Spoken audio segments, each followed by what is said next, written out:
अस्सलाम वालेकुम and welcome to the show. आज हमारी गुफ्तगू का मौजू है प्राइम मिनिस्टर पाकिस्तान मियां शहबाज शरीफ का चाइना विजिट। इस वक्त जबकि हम बात कर रहे हैं, prime minister of Pakistan Shahbaz Sharif sahab 5 रोज़ा दौरे पर चाइना में मौजूद हैं। इसी पर गुफ्तगू करने के लिए हमें ज्वाइन किया है डॉक्टर हसन दाऊद भट्ट ने। Welcome sir. थैंक यू जी। सर बहुत शुक्रिया आपका टाइम निकालने का हमारी ऑडियंस के लिए और हमारे लिए। सर इस वक्त अभी मैं अखबार देख रही थी तो कल शहबाज शरीफ साहब ने मीडिया से गुफ्तगू की है वहाँ जब उन्होंने अपना दौरा स्टार्ट किया चाइना में।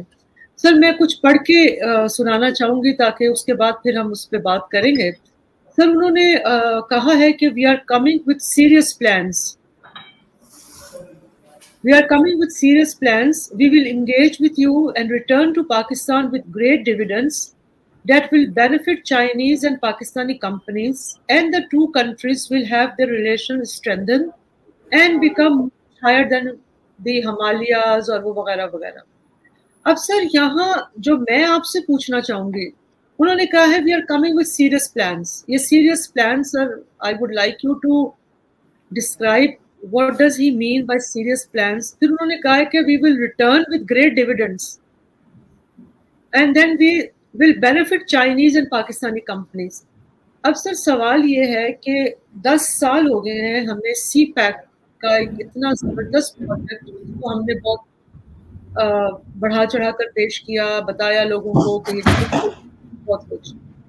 तो सर अब ऐसा कौन सी गिद्दड़ सिंगी हमारे हाथ आ गई है कि जो 10 सालों में हम नहीं कर सके, और तो वो अब हम कौन से सीरियस प्लान्स हैं जो हम अचीव करना चाहते हैं और जो हम अचीव कर लेंगे।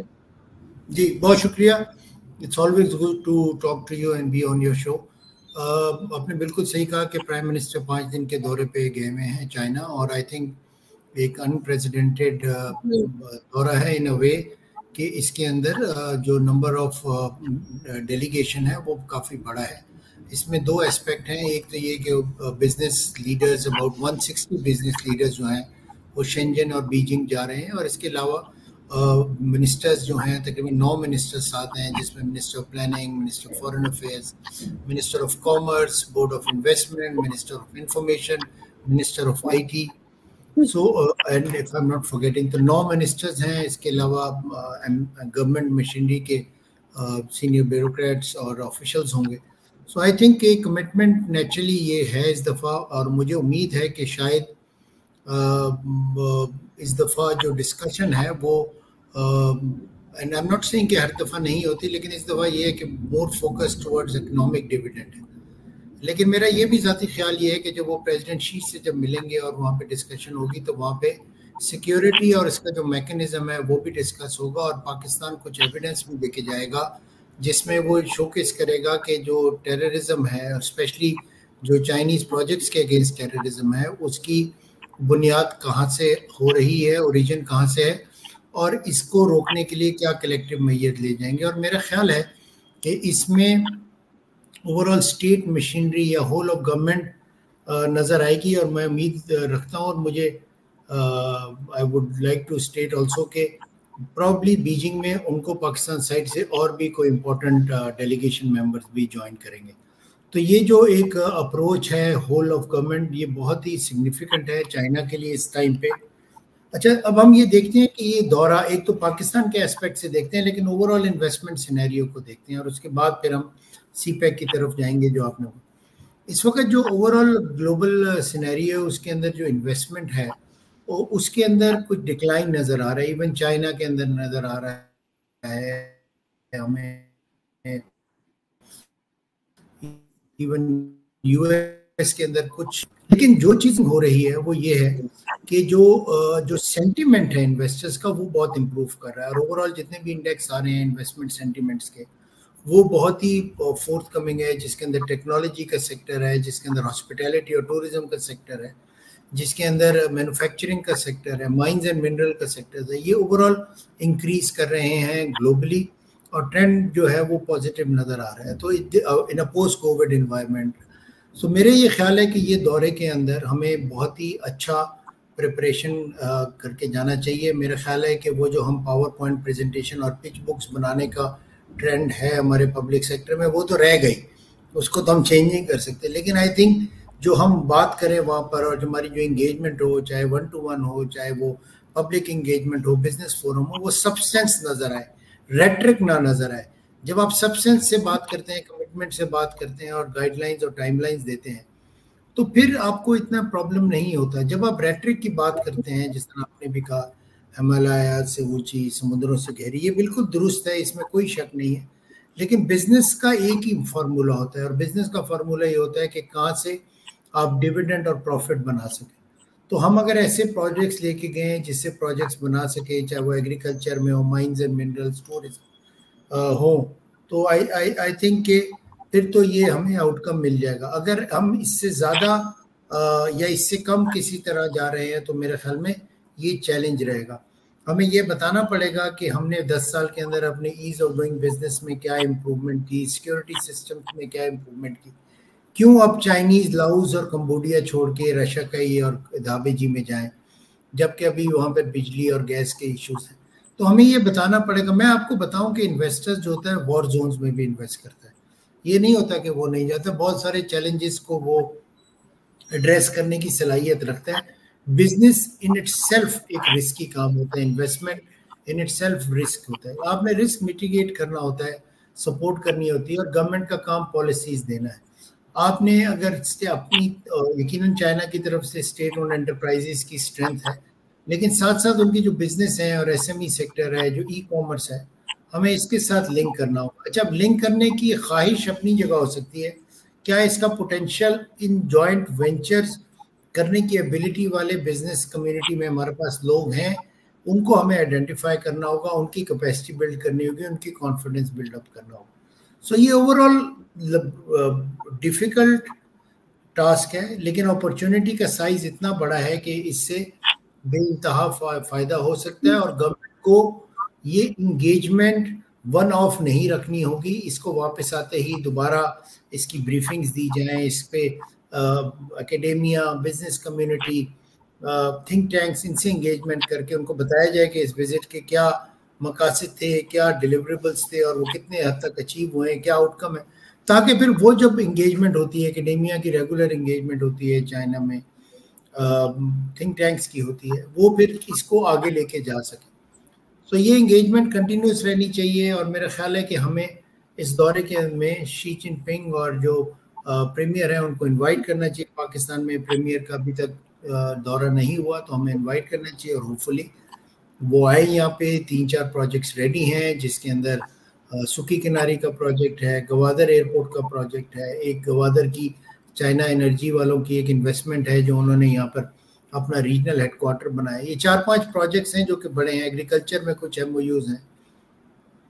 अच्छा तो सर, ठीक, आपने ये बातें कर दी, लेकिन सर ठीक है, सिक्योरिटी का इशू है, वो तो पहले दिन से था, जब से वो लोग मतलब चाइना ने यहाँ प्रोजेक्ट स्टार्ट किया ये पूरा, और बहुत दफ़ा, कोई पहली दफ़ा चाइनीज़ जो है वो मारे नहीं गए, पहली दफ़ा नहीं उन पर हमला हुआ, बल्कि जब CPEC नहीं भी था उससे पहले भी जब वो रिकॉर्डिंग पे काम किया या इस तरह के कुछ प्रोजेक्ट्स पे जब वो काम वक्तन फवक्तन करते रहे, तो वहाँ चाइनीज़ पर हमला होता रहा। सर, सवाल ये है कि जो पाकिस्तान ने प्रायोरिटी सेट करनी है उसका क्या करें?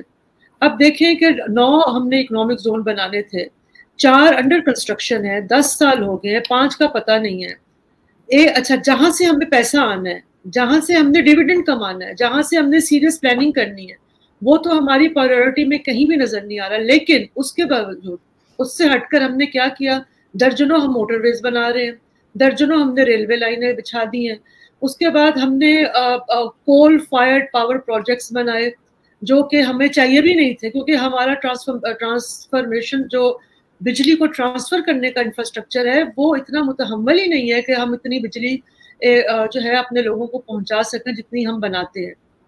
तो सर, ये तमाम चीजें जो हैं वो, इसका तो सिक्योरिटी से कोई ताल्लुक नहीं है ना, इसका तो आपकी एफिशिएंसी से ताल्लुक है, गवर्नेंस की एफिशिएंसी से ताल्लुक है, विच इज लैकिंग। तो ये तो 10 मैं साल आपको का इसका जवाब देता हूँ। बहुत अच्छे आपका क्वेश्चन है और बहुत ही लेजिटिमेट क्वेश्चन है, लेकिन मैं आपको सिर्फ इसका एक सिंपल जवाब देता जहां हूँ। से पैसा आना है, सॉरी सर एक सेकंड, जहां से पैसा आना है, जहां से कमाना है, वो तो हम काम कर नहीं रहे, और जहां बस एक शोशा है वहां हम, जहां मैं कहूंगी जहां माइंड अप्लाई नहीं करना, बस वो काम हम कर रहे हैं। देखिए, कभी कभी हम अंडरमाइन करते हैं। मैं ये नहीं कह रहा कि बहुत एफिशिएंसी है और ओवरऑल प्रोडक्टिविटी का नेशनल लेवल पे इशू है। आप सिर्फ इसको ब्यूरोक्रेसी या पॉलिटिशियंस तक नहीं जाएंगे, आप एकेडेमिया के अंदर जो एफिशिएंसी नज़र आती है, आप ओवरऑल जो प्रोडक्टिविटी आपकी जो लेबर है उसकी जो प्रोडक्टिविटी है, तो हमें चूंकि हमारे लिए पंचिंग बैग होते हैं, आसान होता है ये बात करना, एक इंटरेस्टिंग भी डिस्कशन हो जाती है, लेकिन ओवरऑल आई थिंक कि हमारी ओवरऑल प्रोडक्टिविटी का इशू। अब मैं आपको एक्सप्लेन करता हूं कि मैं ये समझता हूं कि रेलवे के, अगर आपने दर्जन की बात की, मैं कहता हूं 2 दर्जन प्रोजेक्ट होने चाहिए। और उसकी वजह यह है कि जो जब आप रेलवे का प्रोजेक्ट करते हैं तो उससे एक तो ट्रांसपोर्टेशन की कॉस्ट बहुत नीचे जाती है, उसके नतीजे में आपकी ट्रेडिंग कॉस्ट नीचे जाती है, आपकी टूरिज्म की कॉस्ट नीचे जाती है। अब मेरी बात पूरी सुनिएगा, फिर मैं आपको एक्सप्लेन करूंगा कि जो आप चैलेंजेस भी बात। सिमिलरली मोटरवेज और रोड्स जो है ना, अब मैं आपको एग्जांपल देता हूँ हकला और DI खान का। हकला और DI खान की जो मोटरवे बनी सीपैक के अंडर, और ये बहुत सारे लोगों को शायद इसका इल्म भी नहीं था, लेकिन जब बनी तो उसके बाद सफ़ायर ग्रुप और फातिमा ग्रुप जो कि पंजाब के ग्रुप्स हैं, इन्होंने DI खान जैसे इलाके जिसके अंदर सिक्योरिटी के भी चैलेंजेस थे, वहाँ पे जाके एक ने 617 एकड़ और एक ने 385 एकड़ के स्पेशल इकोनॉमिक जोन बनाए, उनको अप्रूव कराया प्राइम मिनिस्टर से, और उसके बाद अब वहाँ पर वो सीमेंट और कंस्ट्रक्शन लेड इंडस्ट्रीज लगा रहे हैं। सिमिलरली वहाँ पर और भी कुछ प्रोजेक्ट्स ऐसे हैं जो लग रहे हैं। तो ये तो मैंने आपको 2 सिंपल, और इन दोनों की कॉस्ट एक 1.4 बिलियन का है, एक 1.7 बिलियन के US डॉलर्स के प्रोजेक्ट्स हैं, और पूरा एक सप्लाई चेन मैकेनिज्म उसके अराउंड है। तो ये रोड और इंफ्रास्ट्रक्चर की जो कॉन्सेप्ट है, इसको तो हम डिक्लाइन नहीं कर सकते। सिमिलरली जो कोल फायर्ड प्रोजेक्ट्स हैं, वो नेचुरली आपके पास एक डाउमेंट है, थारकोल का प्रोजेक्ट है, आपने उसका बेनिफिट करना है, और नेचुरली उनकी जेस्टेशन पीरियड कम होती है तो आप अट्रैक्टिव होते हैं। अच्छा, मैं आपको एक एग्जांपल देता हूँ। आप दुनिया में एक मुझे मुल्क बता दें, एक, मैं आप एक बताएंगे मैं बिल्कुल उससे एग्री कर जाऊंगा आपके आर्गुमेंट्स। एक मुल्क बता दें जो कि डेवलप्ड हो, जो इंडस्ट्रियल कंट्री हो, जिसने कोल के बगैर डेवलपमेंट की हो, जिसने कोल फाइल। देखिए, बात ये होती है कि जब वो खुद तरक्की कर लेते हैं ना, तो हमें फिर एनवायरनमेंट और इन चीज़ों के, मैं आपको पूरे एक्सप्लेन करता हूँ एनवायरनमेंट। और मैं ये नहीं कह रहा कि एनवायरनमेंट को हमें उसको अवेयर नहीं होना चाहिए, उसके कंसर्न क्लाइमेट चेंज के। इसीलिए फिर जब उसमें टेक्नोलॉजी यूज़ की गई, वो सबसे बेस्ट जो चाइना के अंदर सुपर क्रिटिकल टेक्नोलॉजी थी वो की गई। और हमें थर्कोल की प्रोजेक्ट की ज़रूरत है, अगले 100 साल उसकी ज़रूरत है। चाहे वो आज हम उससे एनर्जी प्रोड्यूस करें, कल को कोल टू गैसिफिकेशन के प्रोजेक्ट्स आएंगे, आप बहुत जल्दी सुनेंगे कि वो भी होने लगे। प्रायोरिटी बिल्कुल गवर्नमेंट की होती है। हम एक पॉलिटिकल इकोनॉमी है। पॉलिटिकल इकोनॉमी के प्रॉब्लम ये है कि वो पॉलिटिकल बेस पे होते हैं। हर गवर्नमेंट ये सोचती है कि मेरे 5 साल में ये काम हो जाए। हर गवर्नमेंट, आप कोई भी हो, जिसको जो भी जिसकी अटैचमेंट हो, मैं तो एज ए न्यूट्रल पर्सन हमेशा बात, उसकी ये अटैचमेंट होती है कि मेरे 5 साल में ये प्रोजेक्ट्स हो जाए ताकि मैं शोकेस कर सकूं और अगला इलेक्शन जीत सकूं। ये एक पॉलिटिकल इकोनॉमी की चैलेंजेस है, चाहे वो USA में हो, चाहे वो पाकिस्तान हो। लेकिन आई थिंक अब हम वो टाइम जरूर आ गया है, और हमें लॉन्ग टर्म प्लान, हमारे पाकिस्तान के पास इस वक्त लॉन्ग टर्म प्लान नहीं है। हमने विजन 2035, विजन 2030, CPEC 2030 दिए, लेकिन जब गवर्नमेंट चेंज होती है और पॉलिटिकल इकोनॉमी के चैलेंजेस रहते हैं तो वो फिर कहीं बैक बर्नर में चले जाते हैं, फिर नए आ जाते हैं। तो जहाँ तक प्लानिंग का एस्पेक्ट है, और ये बात बिल्कुल दुरुस्त है, if you fail to plan you are planning to fail, तो उस लिहाज से तो बिल्कुल ठीक है। लेकिन मेरा ख्याल ये है कि हमें प्रायोरिटीज़ तो पता है, और आम आदमी को भी इस प्रायोरिटीज़ का पता है। हमें पता है कि हमारी नेचुरल एंडोमेंट एग्रीकल्चर में है, माइनिंग में है, लेबर इंटेंसिव इंडस्ट्री में, क्योंकि बहुत बड़ी लार्ज है, जोग्राफी हमारी बहुत अच्छी, ये तमाम एस्पेक्ट हैं। प्रोडक्टिविटी हमारी अच्छी नहीं है, ये हम सबको पता है। हमारे टेफ्टास, टिबेट सेक्टर, हमारे एजुकेशनल इंस्टीट्यूट, वो बहुत ही ज़्यादा उनकी जो इंडस्ट्री लिंकेजेस हैं वो पुअर हैं, जिसकी वजह से आपकी जो ह्यूमन रिसोर्स निकल रही है, बारिंग फ्यू यूनिवर्सिटीज़, वो उस काबिल नहीं है कि वो इस चैलेंज को। HEC ने अपना एक विजन दिया था 2030 बैक इन 2015-16, वो भी उसके बाद कहीं शेल्फ हो गए। तो हमारा चैलेंज ये नहीं, हमें पॉलिसीज बनाने में हम बहुत मास्टर हैं, हमारी पॉलिटिकल इकोनॉमी हर गवर्नमेंट आके देती है, उसको इम्प्लीमेंट करना और उसको सस्टेन करना एक बहुत बड़ा चैलेंज है। और वो चैलेंज कैसे होगा, आई थिंक हम वो टाइम आ गया कि हमें लर्न करना पड़ेगा कि पॉलिटिक्स असाइड इंसुलेट करना पड़ेगा पॉलिटिक्स को और इकोनॉमी को। बिल्कुल ठीक है सर, यही बात सर। लेकिन मैं फिर पूछना चाहूंगी सर कि वो कौन से मतलब जब हुकूमतें जाती हैं, मतलब पॉलिटिशियन जाते हैं, वो बहुत फैनफेयर के साथ जाते हैं और बात करते हैं डेवलपमेंट की। लेकिन आपने सर बात की एनवायरनमेंट की, मेरा तो सवाल सर एनवायरनमेंट से था ही नहीं। आप बिल्कुल आप सही कह रहे होंगे सर कि बेहतरीन टेक्नोलॉजी इस्तेमाल हुई है, हम गैसिफिकेशन की तरफ भी जा रहे हैं, लेकिन बात यह है सर कि हमने इंफ्रास्ट्रक्चर डेवलपमेंट के ऊपर जो हमारी एनर्जी के हवाले से बात है सर, आप कैसे किसी भी निज़ाम को चला सकते हैं, इकोनॉमिक जोन हो या कोई भी हो, जब आपकी बिजली इतनी महंगी है, आपका इंफ्रास्ट्रक्चर जो है वो डिलिमिटेड है, उसके अंदर इतना लॉस होता है।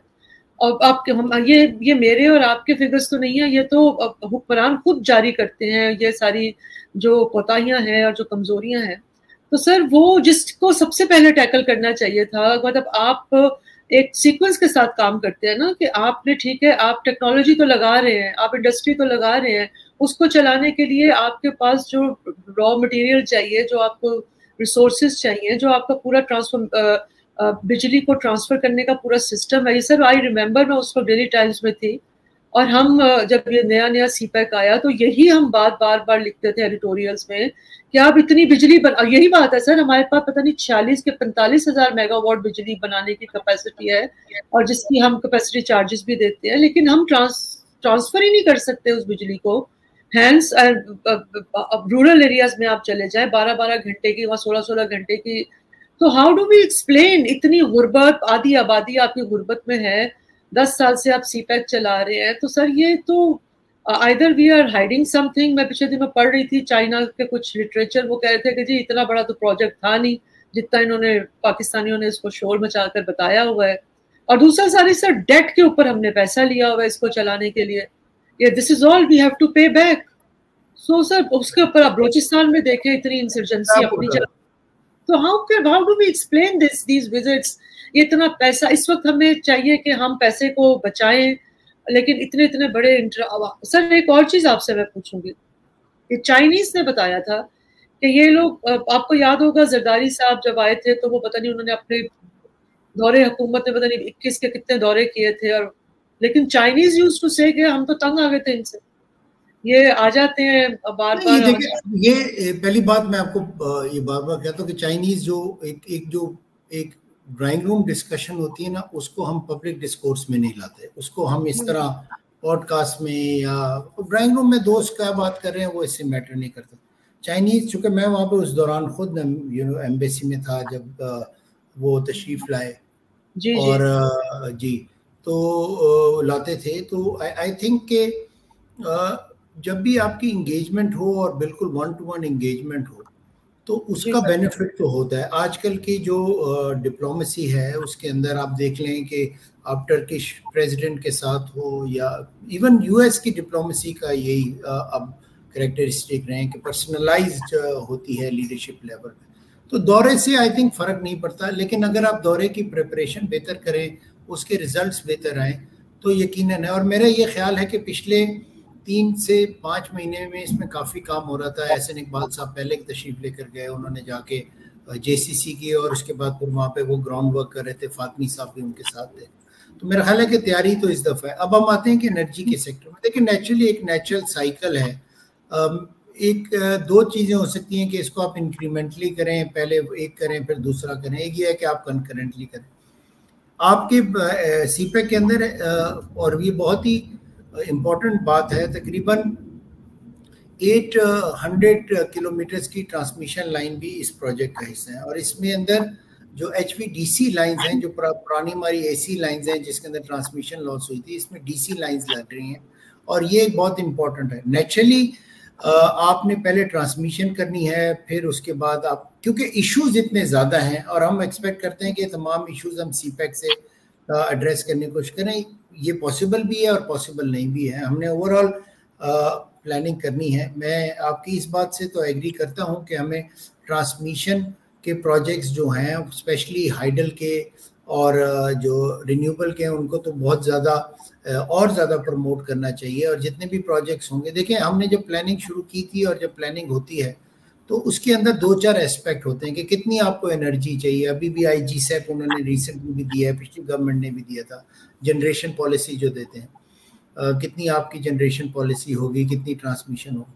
तो हमें energy, cheap form of energy, renewable form of energy तो यकीनन तौर पे चाहिए ताकि हम अपनी इंडस्ट्रियलाइजेशन को ला सकें, क्योंकि अभी हमारी जो कॉस्ट ऑफ प्रोडक्शन है वो ज़्यादा है क्योंकि हमारी एनर्जी महंगी है। और एनर्जी अगर आप हाइडल से प्रोड्यूस करेंगे तो नेचुरली कम होगी।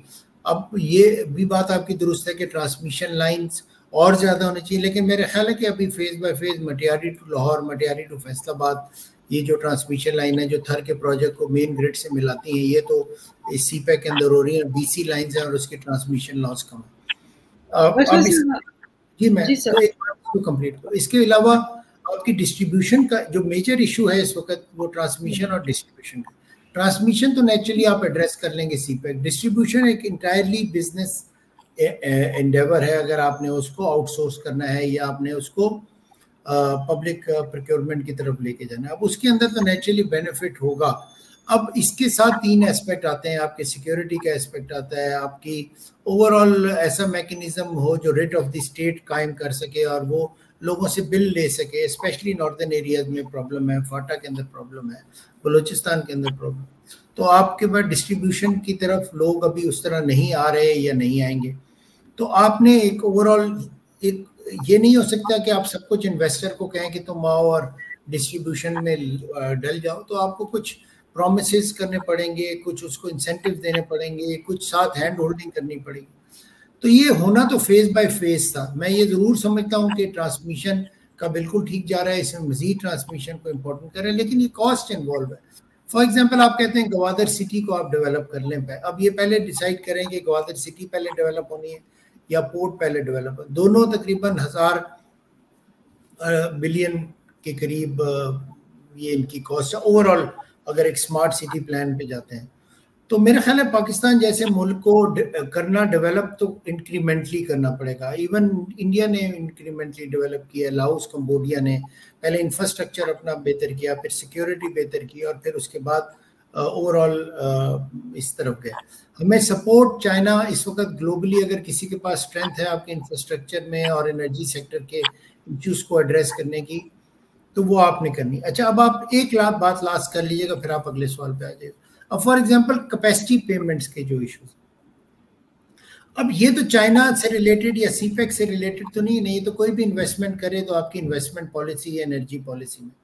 अब नेचुरली आपके मुल्क में कोई इन्वेस्ट नहीं कर रहा था 2013 से लेके 15, और अभी भी इन्वेस्टमेंट कौन करता है? आपके पास चाइनीज ही आते हैं, क्योंकि आप उनके पास जाते हैं, प्रॉमिस करते हैं उनको, आपके नेबर हैं, वो चाहते हैं कि आप, चूँकि मैं जितने भी चाइनीज डिप्लोमेट से मिला हूँ, जितने भी चाइनीज, इवन मेरे नेबर्स भी थे जब मैं चाइना में रहता था, तो वो ये बात बिल्कुल क्लियरली कहते हैं, स्पेशली अगर आप ओल्डर जनरेशन के लोग, वो जो 60 प्लस हैं, आपको वो कहेंगे कि हम पाकिस्तान को काफ़ी कुछ ओन करते हैं, क्योंकि पाकिस्तान ने हमें वो डेवलपमेंट में जब हम जा रहे थे इनिशियली, चाहे वो वेस्ट के साथ कनेक्टिविटी थी, पाकिस्तान ने हमें बहुत सपोर्ट किया और हम इस बात को पे बैक करना चाहते हैं। और वही लोग इस वक्त लीडरशिप पोजीशन में, वो समझते हैं पाकिस्तान वाज देयर विंडो।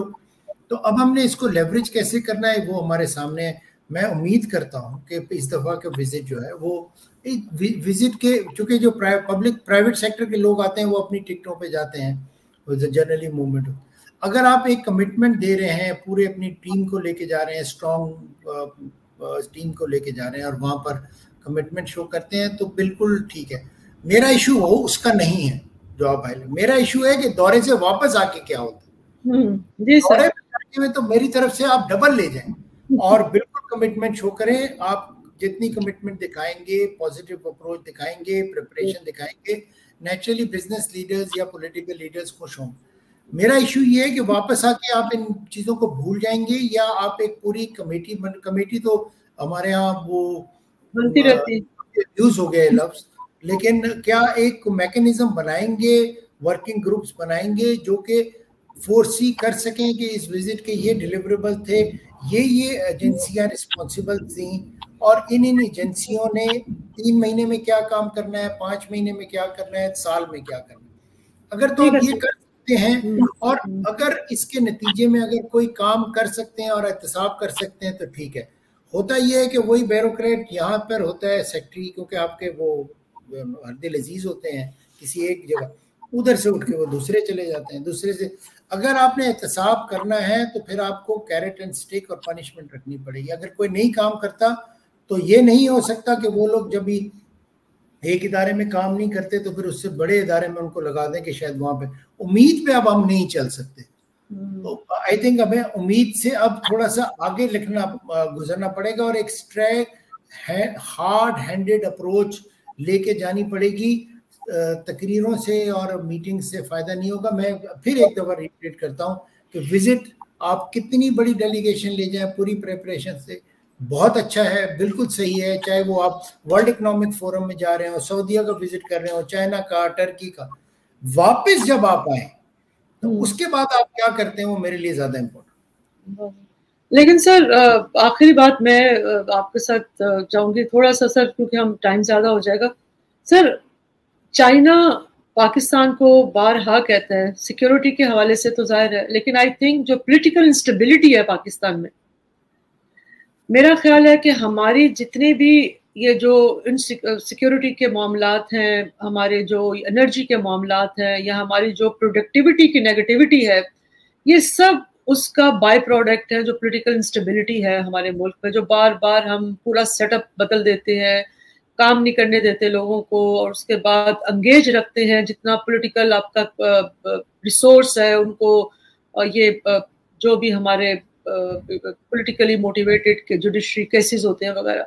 तो सर आप चाइनीज, मैं सवाल मेरा ये है कि चाइना हमारी जो पॉलिटिकल इंस्टेबिलिटी है उसके बारे में कितना कंसर्न है, और वो उसकी इस हवाले से क्या राय है?